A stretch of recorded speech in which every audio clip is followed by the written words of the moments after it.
Summary of the poem Ozymandias by P.B. Shelley. Ozymandias by Percy Bysshe Shelley is a sonnet that explores the themes of power, pride, and the impermanence of human achievements. The poem presents a striking image of a ruined statue in the desert, which serves as a powerful metaphor for the inevitable decline of all leaders and empires. The poem begins with a traveler recounting a scene from an antique land, where he encountered the remnants of a once grand statue. The statue's legs, now vast and trunkless, stand alone in the desert, and nearby, a shattered visage lies half buried in the sand. The face of the statue is described with a frown, wrinkled lip, and sneer of cold command, which suggest a ruler who was once imposing and authoritative. The sculptor's skill is evident in the way these emotions are captured and preserved, indicating that the artist understood and portrayed the king's arrogance and tyranny. On the pedestal of the statue, an inscription boasts about the ruler's greatness: "My name is Ozymandias, King of Kings. Look on my works, ye mighty, and despair." This inscription reflects Ozymandias' hubris and his belief that his accomplishments would inspire awe and fear in others. However, the irony is palpable. The grandeur he once commanded is now reduced to nothing beside remains. The colossal wreck lies in a vast, empty desert where the lone and level sands stretch far away, emphasizing the desolation and the impermanence of human glory. The structure of the poem is a sonnet, specifically a Petrarchan sonnet with a specific rhyme scheme, ABABACDCEDEFEF. This form is used to encapsulate the fleeting nature of power within a tight, formal structure. The rhythm of the poem is iambic pentameter, which gives it a steady, rhythmic quality that contrasts with the chaotic imagery of the broken statue. This meter also enhances the formal, reflective tone of the poem, reinforcing the theme of the transient nature of human achievements. Overall, Ozymandias is a meditation on the limits of human pride and the inevitable decline of all leaders, no matter how powerful they once were. Shelley's use of vivid imagery, ironic contrast, and a structured poetic form serves to underscore the poem's message about the ephemeral nature of human greatness. Line-by-line explanation of the poem Ozymandias by P.B. Shelley.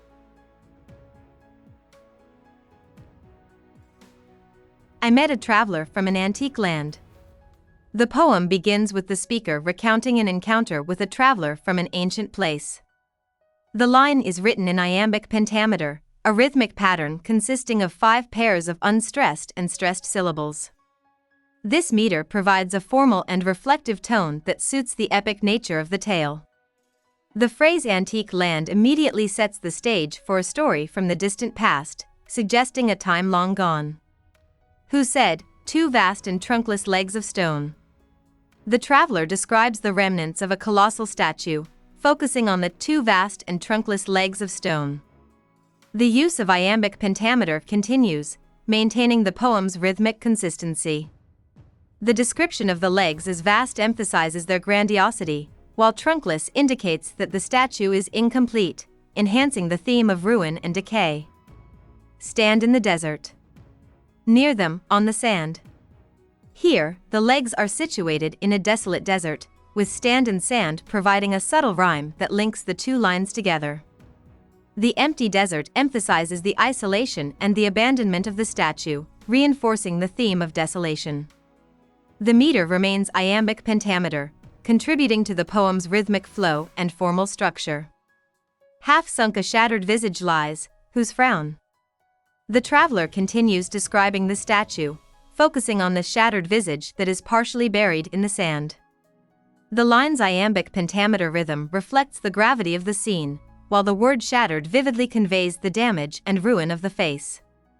The frown of the visage suggests a once powerful ruler's contempt and arrogance. And wrinkled lip and sneer of cold command. The wrinkled lip and sneer further illustrate the ruler's disdainful and authoritative demeanor. The line's rhythmic structure, still in iambic pentameter, helps convey the harshness of the ruler's expression. The use of these features emphasizes the ruler's once formidable presence and arrogance. Tell that its sculptor well those passions read. In this line, the traveler reflects on the sculptor's skill, noting that the sculptor captured the ruler's emotions accurately. The iambic pentameter continues, maintaining the poem's rhythmic regularity. The phrase "those passions read" suggests that the sculptor understood and immortalized the ruler's feelings and character, which yet survive, stamped on these lifeless things. Despite the statue's ruin, the ruler's emotions are still evident in the lifeless things. The continued use of iambic pentameter adds a formal tone, while "survive" and "stamped" highlight the persistence of the ruler's passions even in death and decay. The hand that mocked them, and the heart that fed. The hand that mocked refers to the sculptor's creation of the statue, which ironically reflects the ruler's arrogance. The heart that fed symbolizes the sculptor's emotional investment in his work and the ruler's pride that sustained the creation. The iambic pentameter rhythm reinforces the solemnity of this reflection. And on the pedestal, these words appear. The inscription on the pedestal is introduced, continuing the formal rhythm of iambic pentameter. This line transitions from the physical description of the statue to the textual element, setting up the irony of the inscription. My name is Ozymandias, King of Kings. Ozymandias boasts about his status as King of Kings, highlighting his extreme pride and self-importance.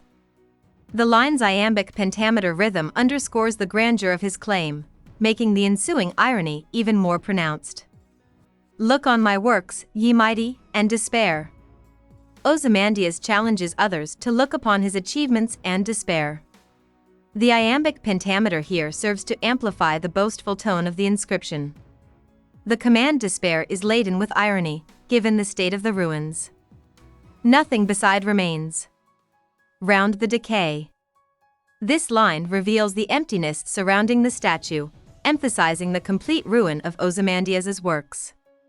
The iambic pentameter maintains the poem's rhythmic consistency, while the words "nothing beside" and "round the decay" stress the contrast between the boastful inscription and the present desolation.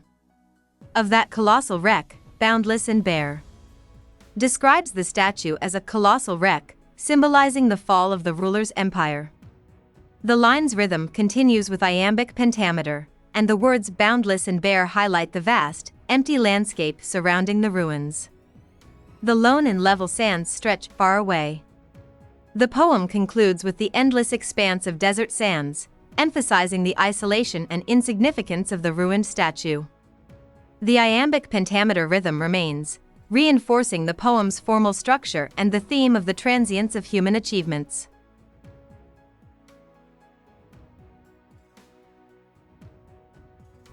About the poet. Percy Bysshe Shelley was born on August 4, 1792, in Horsham, England.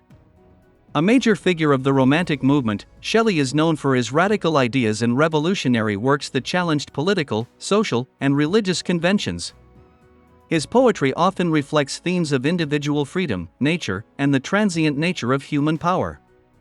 Some of his most famous works include Ozymandias, To a Skylark, and Prometheus Unbound. Shelley's passionate spirit and idealism were reflected in both his personal life and his writings, often focusing on themes of love, imagination, and social justice. He was also an advocate of nonviolence and free thought. Shelley's life was marked by personal tragedies, including the deaths of his children, and his untimely death at the age of 29 in a boating accident in Italy. Despite his short life, Shelley's work profoundly influenced later writers and thinkers. Hope we summarized it fully and you liked it. Please hit the like button and subscribe to our channel so that we are motivated to create more videos.